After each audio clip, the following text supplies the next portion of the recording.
Hey everyone, welcome to our podcast. I'm Hansel. I'm here with my best buddy Wayne. We wrote a book which is now just been launched. And like this podcast, it's also called theCoderBros Go to White Castle.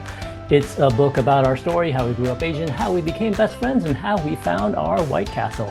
Only our destination wasn't a fast food joint, but an awesome little business called the Coder School that we now run together. So we started this podcast wanting to talk about the stories of other Asian Americans like us and how they write their own book. Today, Wayne, who do we have on tap?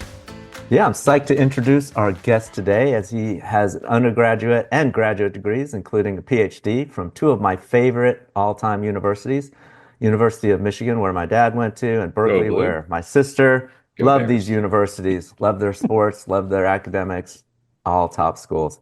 He's a successful family man and also had a successful career ranging from consulting, research and design, and even working with Honda's racing team, which I can't wait to hear all about. So let's welcome Kelvin Fu.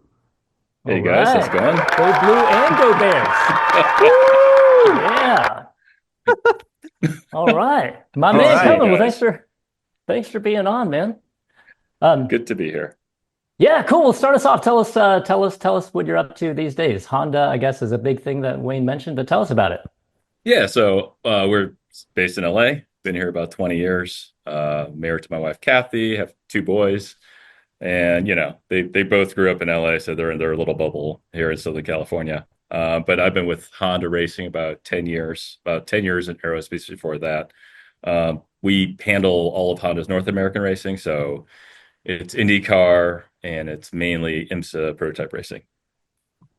That sounds like such a dream job. Like any kid out there, any guy, any male out there is like, holy crap, what a crazy job. So this is not Honda. So what is the business model behind this? This is not Honda like making cars. This is like Honda racing those super fast cars around the track to win, to make sponsorship money, or what is the purpose of the whole racing? We are part of the marketing organization. Truth to tell Marketing. you. So we're a really technical group. So we're all a bunch of engineers and nerds making engines and cars, about 270 of us in Southern California. But we report into American Honda, which is marketing and sales. So our whole goal is to say that, hey, Honda's cool because we're fast and we win the Indy 500 and we're winning the Daytona 24 hours for Acura too. And then that lets the marketing folks use us in commercials, and the marketing folks use us in advertising. Wow. And So then it's not a revenue generator at all. Yeah. It's just we are look awesome. We are a cost center of cost centers, right? So every Civic you buy, a little bit of that is going to racing. Right? Yeah, I didn't actually link that. So the whole racing, I just thought that was its own, entity and, making money, but tying it to marketing. And so actually it all links back to people buying Honda Accords and Honda Pilots and all of that. Yeah, we just did a Baja, the Mint 400 race where we have this cool looking truck we just made into a passport, but it's got one of our V6s in it that goes across the desert at 100 miles an hour. Yeah, I mean, one of the most interesting. You mean the Honda Passport? The Honda Passport. It's a custom race car where they make a shell that looks like a Honda Passport, but we've had that for a while. It was a Ridgeline, and you go into marketing. It's what do you want it to be? They were like, Passport's a new one. It's the most capable, SUV we got. So we want it to look like a Passport. We're like, you got it. That's awesome. But you must, so you guys, it sounds like you guys tweak the heck out of the engines or whatever to try to win the race, right? So there must be some technology that they reuse in the commercial cars, or no?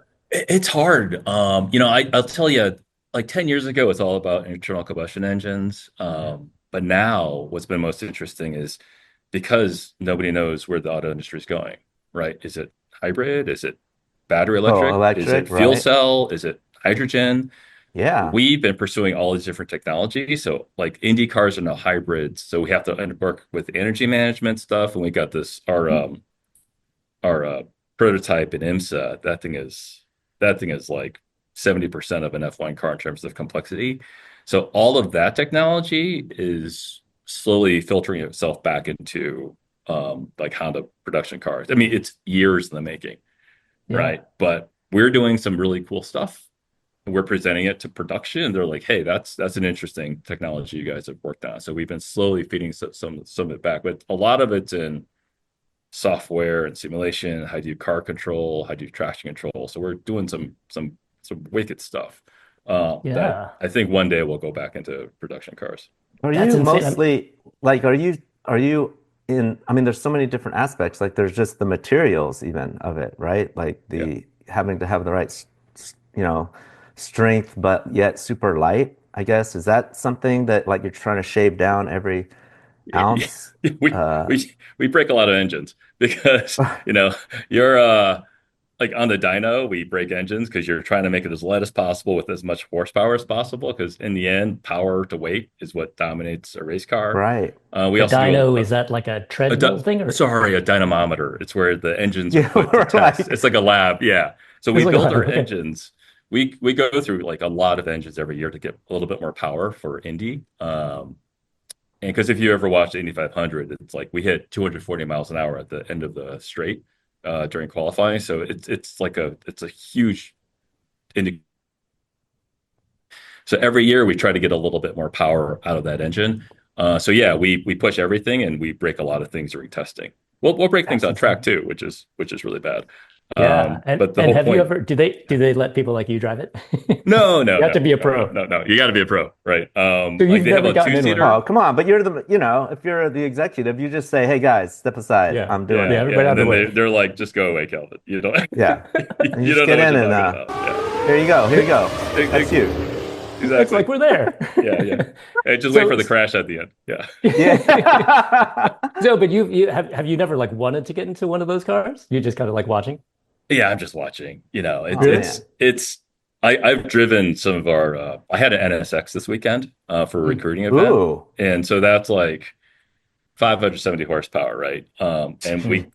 And so we were, you know, you're pushing a little bit and it's terrifying, especially at our age. Yeah. Right. Yeah. Yeah, So, that is true. you Maybe know, younger, yeah. yeah, I mean, I don't have that kind of courage anymore.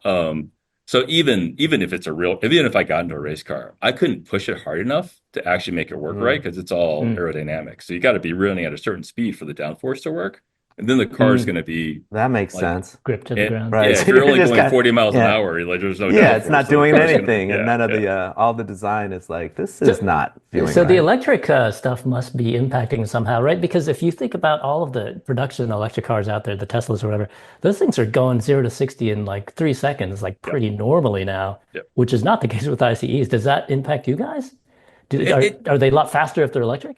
it depends. So the NSX is about 3 seconds 0 to 60, but you know, you got to be in a like a pretty high powered car at that point.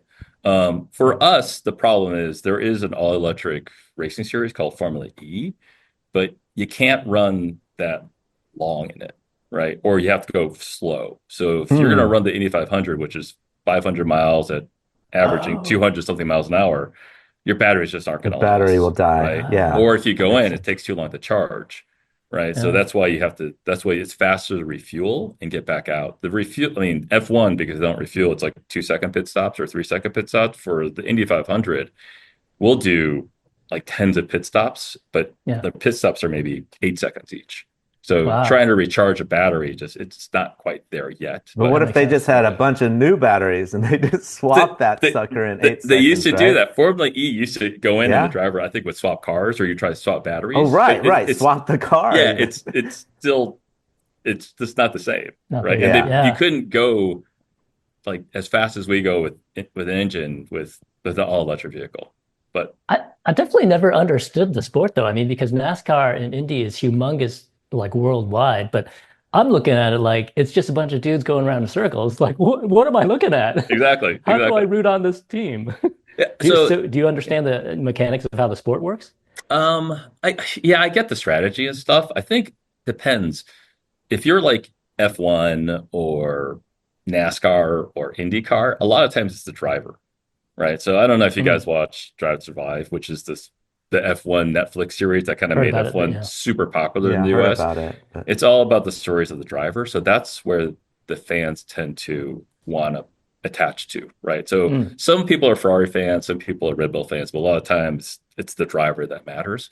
And that's what the series are trying to figure out. Like, Yeah. how do I Yeah. get them more popular that way? Yeah. There's one for Tour de France, the biking stuff, which I Mm, watch. I'm totally into, but I think everybody else yeah. is like, how does that work? It's just a bunch of people riding Yeah. a bike up a mountain. Like, Yeah, how is that that's how No, I interesting? look at I it. I'm just like, man, they're just pedaling over and over, yeah. and Well, it's kind of boring. I like watching it. Like, I watch the Tour de France little stages, Oh, but really? I just watching the pain of them going up those The mountains. pain.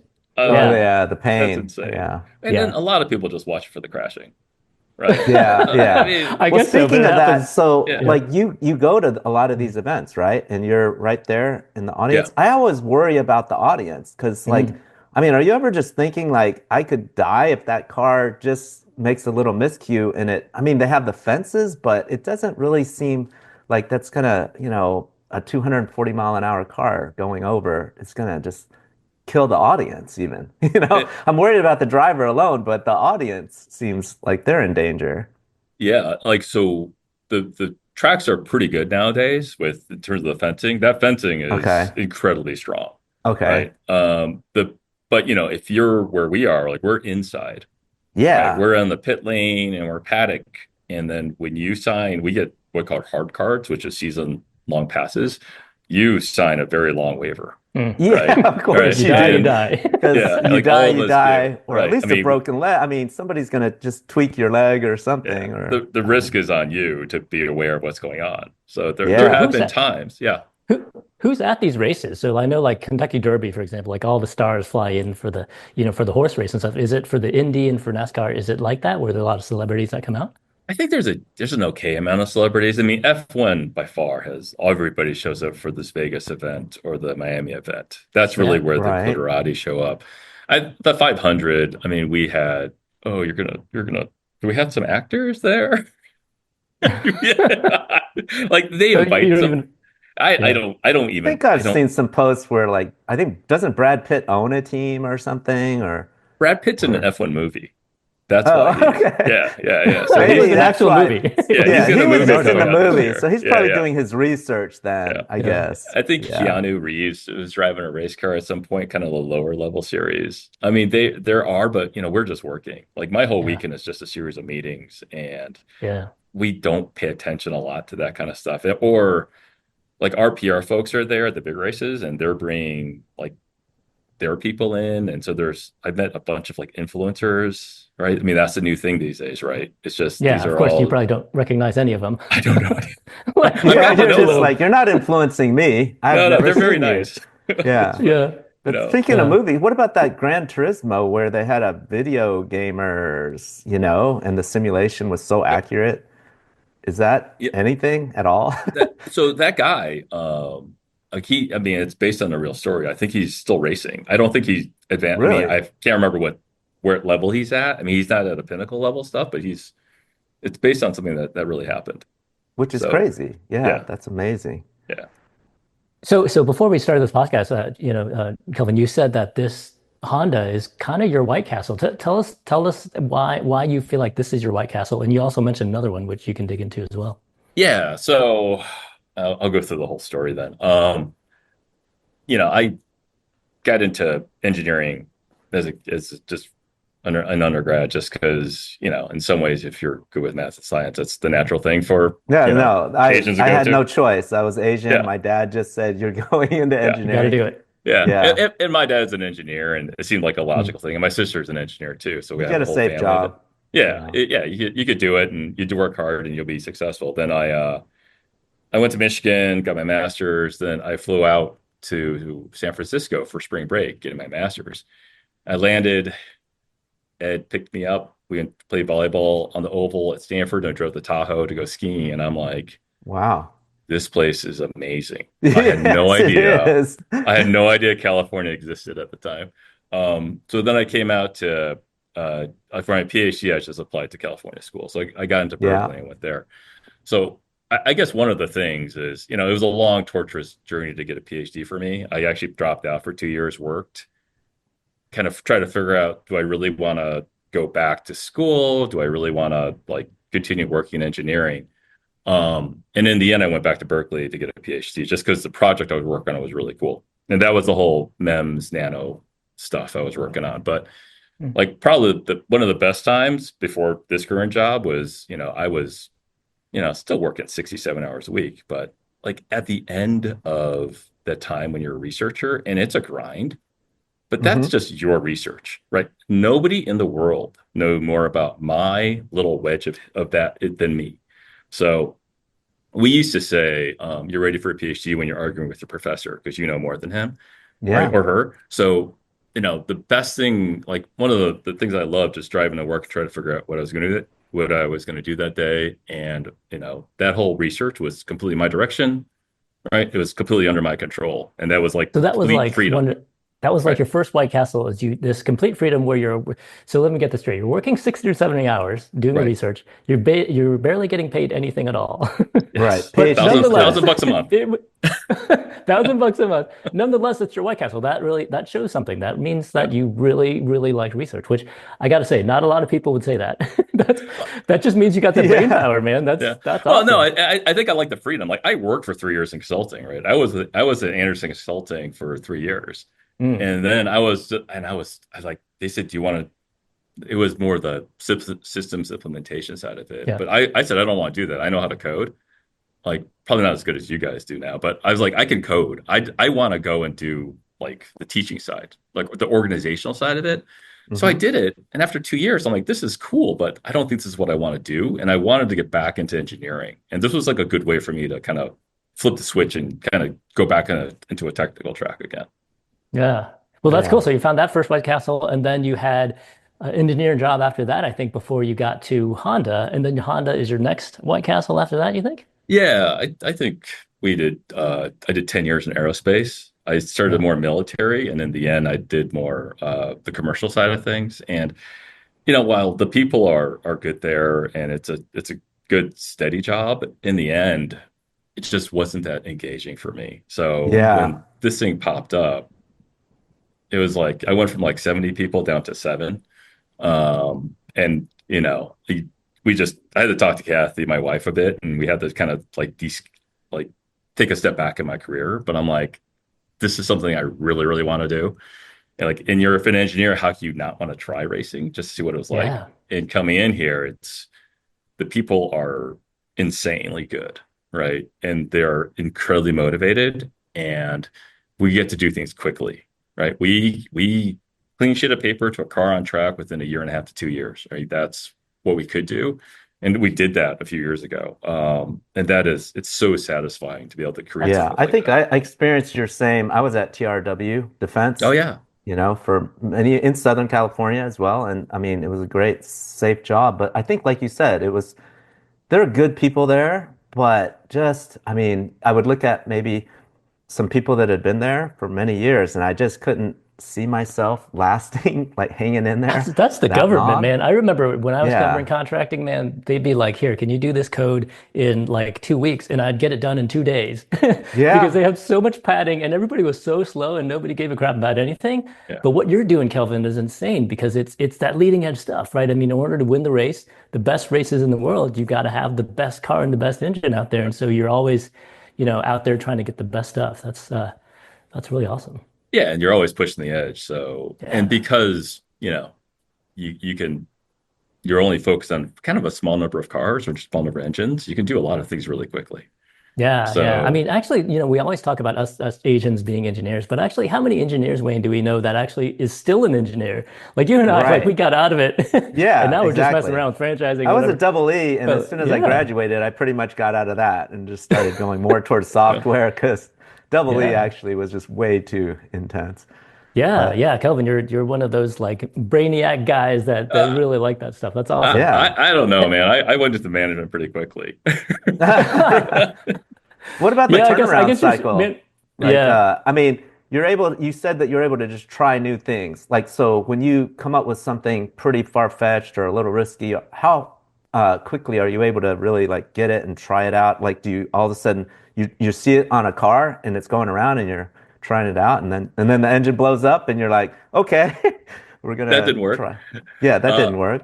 it can be pretty quick. So one of the things when I first started here, like, in aerospace, everything takes like forever to get signed off on a drawing. Like you could actually go to procurement with a drawing on a sketch and they would try to make it for you. right? So when you're developing a car, we've had times when, somebody called me from the wind tunnel. It's like this front end didn't work. And so we got to redesign the whole front end of the car and get it back in the wind tunnel in like 3 weeks.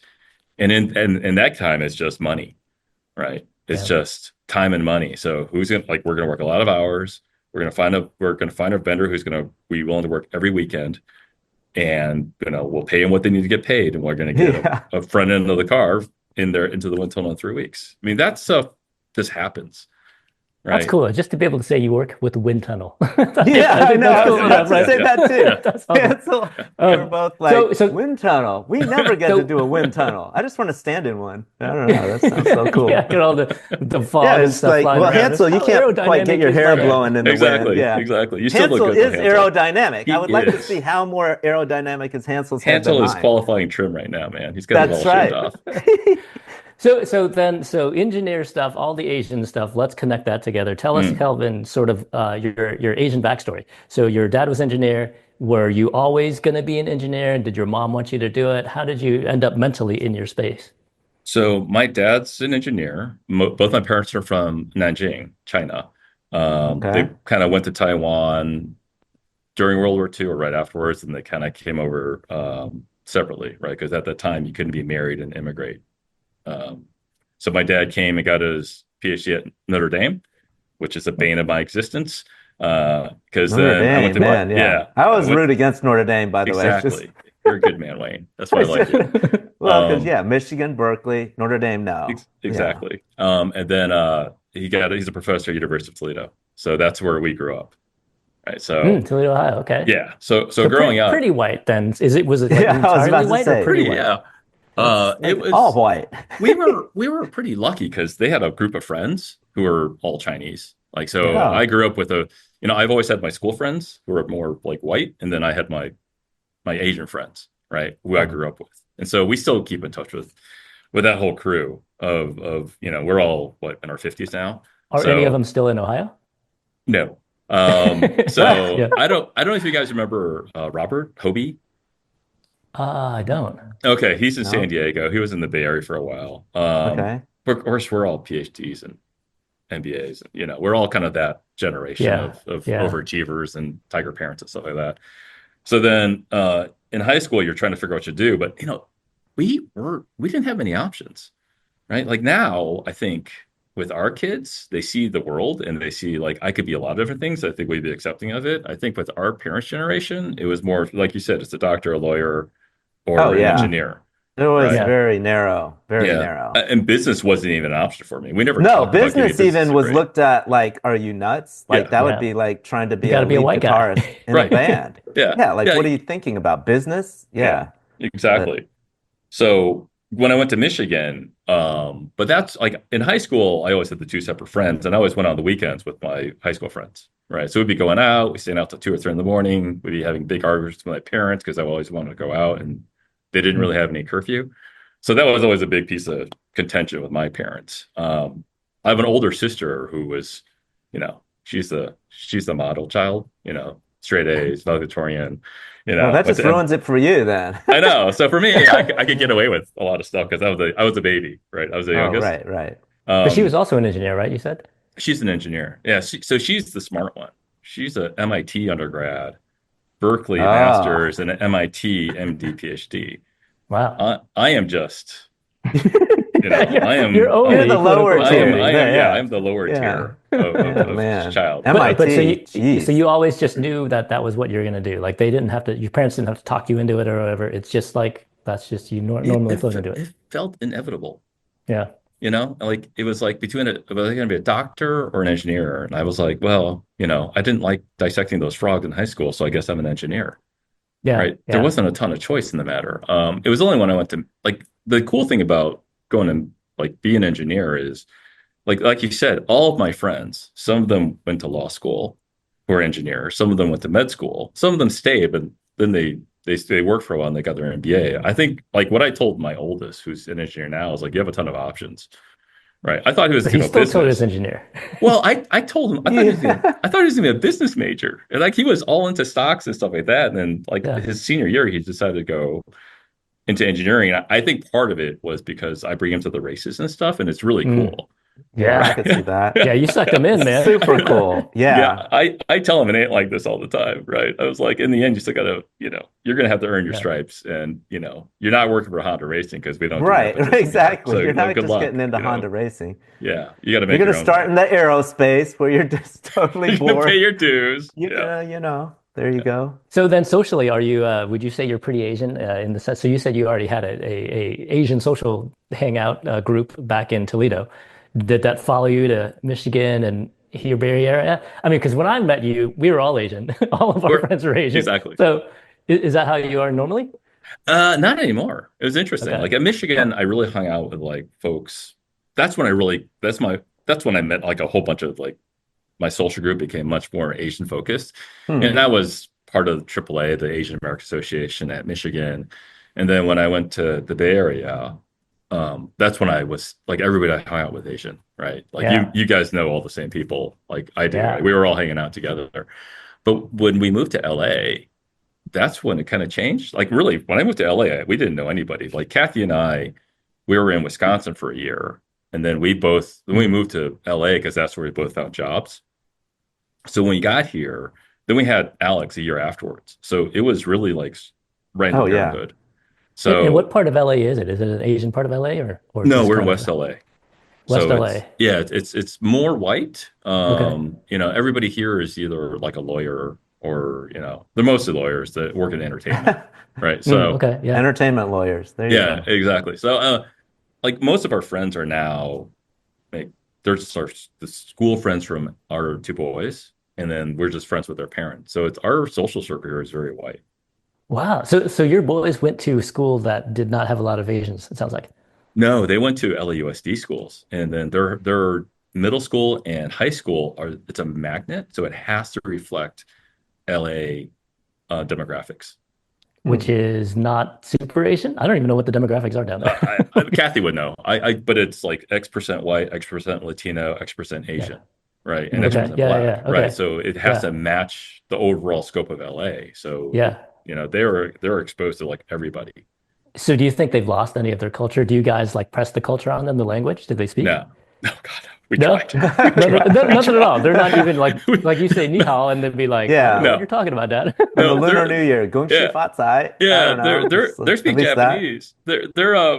their school has like Japanese and Korean as Wow, they don't the languages school along with doesn't even have Wow. Mandarin. Wow. they like so Kathy talked about getting Mandarin, but I think they're the Japanese and the Korean Parents Association are super strong there, and that was already Oh, established. So yeah. both my boys took Japanese, Wow. right? Do they speak it well enough to like be dropped off in Japan kind of thing Oh and can God, walk home? no. Okay, so just enough to put it on the resume. Exactly, Yeah. exactly. There It's you just go. enough to. I think it was either that or I forgot that maybe Spanish was the third language, so they Yeah, had to pick yeah. one, Yeah. and That they would went make Do you for it. guys sense. But feel weird about that as parents? Do you guys feel like they're well, actually, mm, how are you and your wife Kathy in terms of your Chinese? Do you guys feel like you left the cultural stuff aside already? pretty much, I Yeah, think okay. it's interesting. I've been thinking back on that a bit.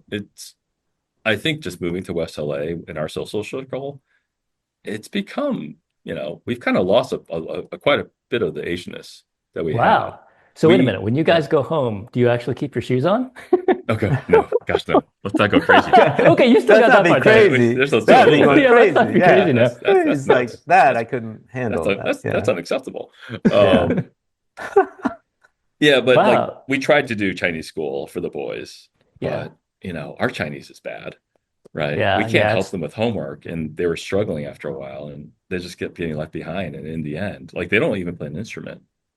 oh It's wow. Whoa. yeah, it's Wow. that They're bad. they're actually they play sports, not an instrument. Do they play sports? Yeah. Yeah. So I took violin when I was a kid and I Of Yeah. quit course. in eighth grade. And I just said, it didn't do anything for me. Yeah. Right. And I Yeah. don't like classical music because of that. And so I was Right. Right. like, Yeah. if So It it they doesn't like mean actually to even do did a anything for negative. you. You're just yeah, Asian. Yeah. That's all it does. yeah, exactly. It's like it was what we're supposed to do. So I think if they wanted to, they could. But so I just told them they have to be in Boy Scouts. You got to get an Eagle. You've There you got go. to play a sport, right? So they're both in hockey. Oh, Um, wow. Wow, and that's very so non-Asian. Both of those are pretty Yeah. non-Asian. Hockey I is don't. very non-Asian.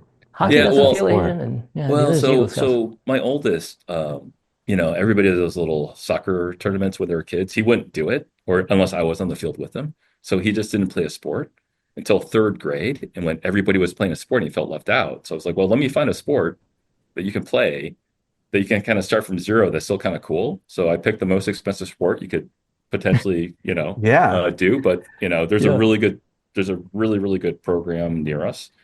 yeah. So, they've been playing since third grade. They've been playing ice hockey. Yeah, my son does volleyball, and one of the parents also has a kid that does hockey, and he says that the hockey is just crazy expensive. It's just on a different level from volleyball. I mean, I guess you have to have ice, so you got to like have a rink and like this whole setup with all these kids.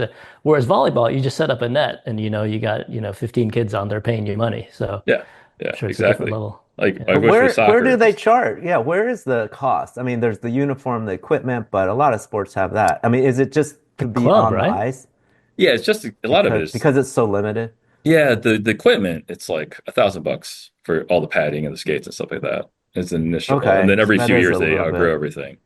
Oh, Um, geez. the program isn't too bad if you're in-house, but the second you go JV or club, or travel, it's nuts. Luckily, Yeah. my boys don't want to be that good. Okay, it's So, at least enjoying it. so yeah, so the oldest one he did in-house, and then COVID hit, right? He just kind of stalled a Okay. lot of development. And then the youngest one, he's in on the JV team. He's gonna try to make varsity or something like that. So it's not horrible, but just, but the people who actually on the travel teams, it's like tens and tens and tens of $1,000s a year. Right. Yeah, That's volleyball is cheaper insane. to do travel. My son does travel volleyball, but Yeah. there's this thing where on the one side, Lisa, my wife, and I are like, man, we're spending so much money on it. But on the other side, it actually forces you to take these trips with them and go into the hotel and all. So it's like all this quality time too. So after a while, we kind of turn around. We're like, we spent a lot of money, but man, we're paying for quality time with our son, basically. Yeah. So I thought it was worth it in the end. Even though sport-wise, he's not good at it or whatever, it's just like something that's, on the resume. Yeah, I think it's good. I mean, I like the fact that it's interaction with the team, right? I think that Yeah, was one of the teamwork. things we really wanted to. And part of it with Boy Scouts too was like just team dynamics and communication and can you be a That's leader, right? huge. Yeah, I That's what mean, we're those really are the pushing things for. that'll carry forward for Right. sure. I mean, how Yeah. many kids are going to be pro athletes or whatnot? I mean, do you even ice skate though? I took lessons, Oh, right? just to Yeah. so that you could, Just Like so I could after be they an ice started, you took lessons? after they started, I took lessons because that's a good you're dad. at an ice rink and you just throw on some skates, and since we all skied, it's not that hard. Going backwards is weird, but if you Yeah, can going ski, you can backwards skate is okay. yeah, just That's go true. forward It's pretty until your son similar. checks you to the ground. Well, we just had because I took a little bit of hockey, and then last Thursday, his JV team end of season, they all had ice time, so we all rented the ice, and all of us who could skate had pads, got on the ice. We all were playing around for an hour, so No, that's that was cool. pretty cool. Is your Right? son bigger? Because you're a pretty big, aren't you? Like you're like 6'2" or something like that, 6'1", 6'2"? I'm like 6 foot. Yeah, 6 foot? Okay, wow. Okay. yeah. I must be really short. I remember you being super tall last time I No, talked to you. it's the It's the hair. hair. It's the hair It's that The the goes straight hair, up. hair. Yeah. yeah. Yeah, Well, and my there, lack of yeah. hair. Yeah. Is your Your son big lack of enough hair to and like his hair. check you out? Is he like a pretty big dude? Like knock you He's over? probably 5'8", 5'9", right? Okay. And So he'd probably bounce off of you then. but he's stout. The thing is, Okay. Okay. And like they'll hit you low, man. Just above he's When you him. get denser than old, me. your knees Yeah, are totally exactly. shattered. Like it's not Yeah, good. yeah. Ice and being old is not good. It's not a You can good Yeah. really feel your combination. age when you're out there. Yeah. Yeah. All right, Wayne. Well, let's throw that gong out there. All right. That is that is the All right, Asian Kelvin. gong. That is our Asian gong. We're moving to the next segment of the podcast where we talk a little bit more about your Asian background. How Asian are you, otherwise known as the Haru. Haru? I am Haru. I am Yeah. looking forward to Are you this. I ready? Are you hope I ready? you've am You not gotta be ready, studied but I'm up. seated. totally looking forward to You it. need to be I hope- seated. Your hair looks good though. You do have a Yeah. nice set of hair. I can't say that about Hansel, but It's yeah. always And you are Okay. seated, so I think you're ready Uh, for this portion. Yeah. yeah. All right, let's see. I don't know how crazy hard I should get these questions, but I'll give you some easy ones and maybe some bonus ones to go on top of them. All right, so we'll start with a pretty easy one back in our day, back in the 90s. Uh, who wrote who wrote the book for the famous Asian movie Joy Luck Club way back in the 90s? Amy Tan. AB10, super Dang. easy. I thought was you know that totally one. like, my head was just like, it's knowing around and going. And then you said it. I was like, that is the answer. But I honestly, that was a Nice. tough one. Do That's you guys pretty tough. remember what that movie was actually about? I actually kind of remember liking the movie when I watched it super I long time ago. remember liking it. It was like there was four women, Asian women or I just something, remember the and Asian women. they That's the only thing I remember and about they it. all had their different issues going on. I Yeah, I it was more totally about don't. generational stuff, right? And Was it? resolving issues with I think so. parents. Yeah. Not that I we have remember it was anything, not that we good. know anything about that, but yeah. Yeah. Yeah. I Oh, you speaking of know movies, have you guys heard about this new one called Neja? I don't know if I'm saying it right. I Neja saw 2. it.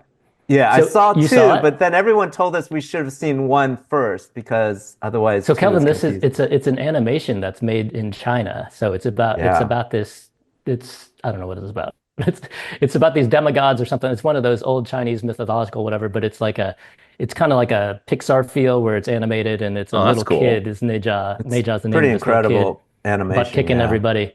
But yeah, it's a great Yeah. movie, but it's apparently breaking world record box office records and stuff. The I'll tell you something highest that's grossing interesting. something. It's like I was talking to one of my buddies about it too. Like when we were growing up, like the representation of Asian males was Oh like yeah. Long Duck Dong and the Oh, Mickey I Oh my know. Rooney I God. hated it. Now, and okay, that. wait, The Kelvin, guy did on you think? Gilligan's Island? Yeah, Did Okay, you hold on. guys ever see that? yeah. Oh my Go God. ahead. Yeah. So Yeah, Kelvin, do you? Okay, so Wayne and I are on the opposite sides of this. So Long Yeah. Duck Dong, yeah. was he funny or was he offensive? It was offensive. Oh, Yeah. really? I thought he was Pretty hilarious. bad. He I was thought a he was little the bit of offensive part. both, right? He Like was my kind of hilarious, yeah, but down deep inside, being Asian, it was bad. right. Like, if I wasn't Asian, Yeah. maybe I would just be So like, I was running in high school or something like that in Toledo, and some kids started yelling, "Hey, Long Duck Dong!" yeah, Right? Oh And at yeah. exactly, that right? point, it was kind of It's Oh over, man. totally right? annoying.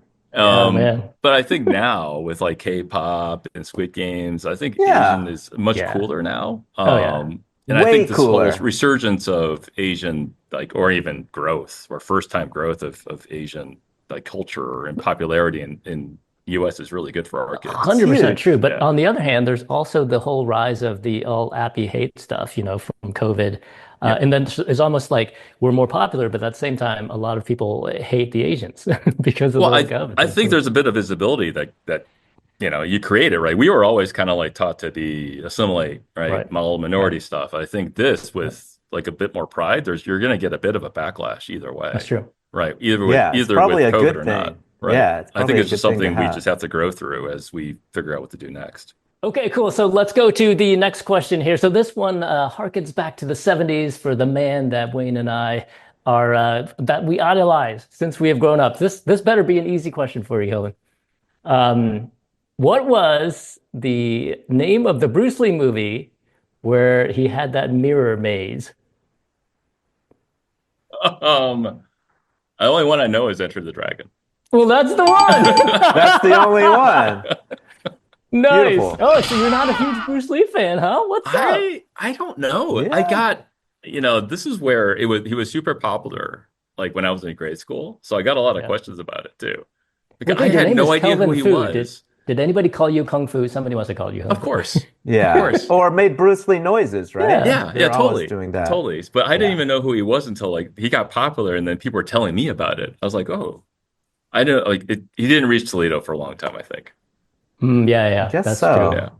I was in Iowa at the time, and so he Oh. didn't reach us per se, but my mom was all connected with all the, I went back to Hong Kong a lot anyway, but they had like in our Chinese area, quote unquote Chinese area, they actually had a movie, they have a theater, they always showed like Chinese movies every weekend, even though there's only like 5 Asians in Iowa, they showed That's like Chinese cool. movies, so I was like, all right, so I totally Oh, got into all that stuff oh, back in that's the Yeah, cool. day. same here in Alabama. Somehow there must have been an Asian enough just community because I do remember going to see, like Chinese Yeah, Connection, isn't that funny? The Big Yeah, Boss, that they would show that, yeah. whatever. No, I don't remember Yeah. seeing that. We saw there was a Chinese like organization, but I just remember seeing like World War II movies with Chinese World War II The movies. the Roller 2 movies? Oh, World War II movies. A World War World II. War Oh, II. oh, Oh, Yeah, with with like Chinese, so like the with real stuff. Chinese. Exactly. Not the Like Okay, the kung fu stuff, that's Chinese the real against the stuff. Japanese and overfighting oppression. I was like, wow, That's yeah. too serious. that was kind of Oh, intense. that's very Yeah. educational, I guess, and intense. All right, let's see. Throw down on the last question. So let's see. It's an American TV show about the Asian Americans. Fresh Off the Boat. Surely you must have seen that. Never. What? Really? I've never watched that show. You have Go never ahead. seen, never. oh my God. So you really Even did just lose to your agent. support? You really did lose your agent. All right. Yeah. So, all right, then Yeah. I will step back the question for you. I don't know, name any, what, what's What the are you easiest gonna question to ask? ask you about that? What's the last word in in the TV series?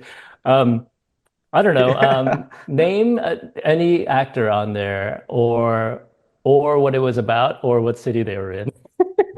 I know Yeah. Constance Wu was there. Okay. Oh yeah. Winner, I winner, because I chicken watched dinner. Crazy Rich Asians, right? That's how it Yeah, Okay. traced she back. ties Yeah, yeah. back. Yeah, All right. she ties You got back the to half it. the point for watching Crazy Rich Asians, although Okay. that was a pretty Yeah. popular movie. Yes, it was. Yeah. Okay, Wayne, how did Kelvin do today on our quiz? Well, total winner, total That winner. At means least two and a winner. We half, always but have winners. yeah. Engineers are winners. All Yes. right, nice job. Well, cool. I'm sorry to failed your Asianist quiz there. Yeah, you need to bring it Mentally back up, shocked. man. Read some more Asian books, my Will man. do. Go back and watch some Fresh Off the Boat episodes. Yeah, go back and binge watch it. All right, That'd so be we good. usually end this podcast by asking you for an awesome life tip for your brethren Asians out there. What do you got for us, Helen? Well, normally where I tell folks about careers and stuff was people say follow your passion. I have no idea what that means half the Mm. time, most of the time. So I never really understand what that was. But what I've always followed was if the job is fun and interesting, then just jump and just go for it. And Mm. if you're at a place where you're feeling bored or tied down, just leave. Right. I think that's where you've learned what you can, Yeah. and the next jump is just another path on the journey, and don't worry about that. So Yeah, I mean, I think that's kind of like follow your passion in a way. Maybe it's not your passion, but you want to do something that you're interested in and you're yeah, having fun at, yeah. and especially if you're not, I then you think when gotta you're go. younger, you don't know what your passion is sometimes. Like if Yeah, you asked me 15 years ago, I'd have no idea what are you talking about. But I think yeah, as you explore, you find something, and that in some ways becomes what you really want. Yeah, I yeah, think just not being afraid. I think that our older generation of parents, though, would probably be, but first, if you have a good insurance plan, maybe don't jump. Like I, yeah, they would have the yeah, reverse. But I think that the true way to be happy is that you gotta go for yeah, it because otherwise you are gonna just power through just because they have a 401k plan yeah. and you're kind of hanging in there yeah. Yeah, I saw and you're this not video happy. from this guy Ben Horowitz. I don't know if you guys know who it is. He's the second half of Andreessen Horowitz, which is a big, VC firm. Anyway, he was speaking at Columbia, and he said, "Don't follow your passion, but follow." I forgot what he said, but he said basically follow what you're good at, and that eventually becomes your Hmm. passion because what you're good at is typically more fun, and you have a better time doing it. You increase your skill set or whatever a lot easier, and so eventually it kind of becomes your passion. So kind of do what you're Yeah. good at. Yeah, Kind of like, yeah, what you just said, Kelvin, like kind of, if you're have fun yeah. with it. Yeah, I think a lot of people in their 20s think they should be like already on a career path set. And as we all know, you wander a lot, right? I didn't. It takes sometimes years and years of just interesting things, and you find something that you really, really want to do for the rest of your life. And I think that's a tip for everybody, right? Yeah.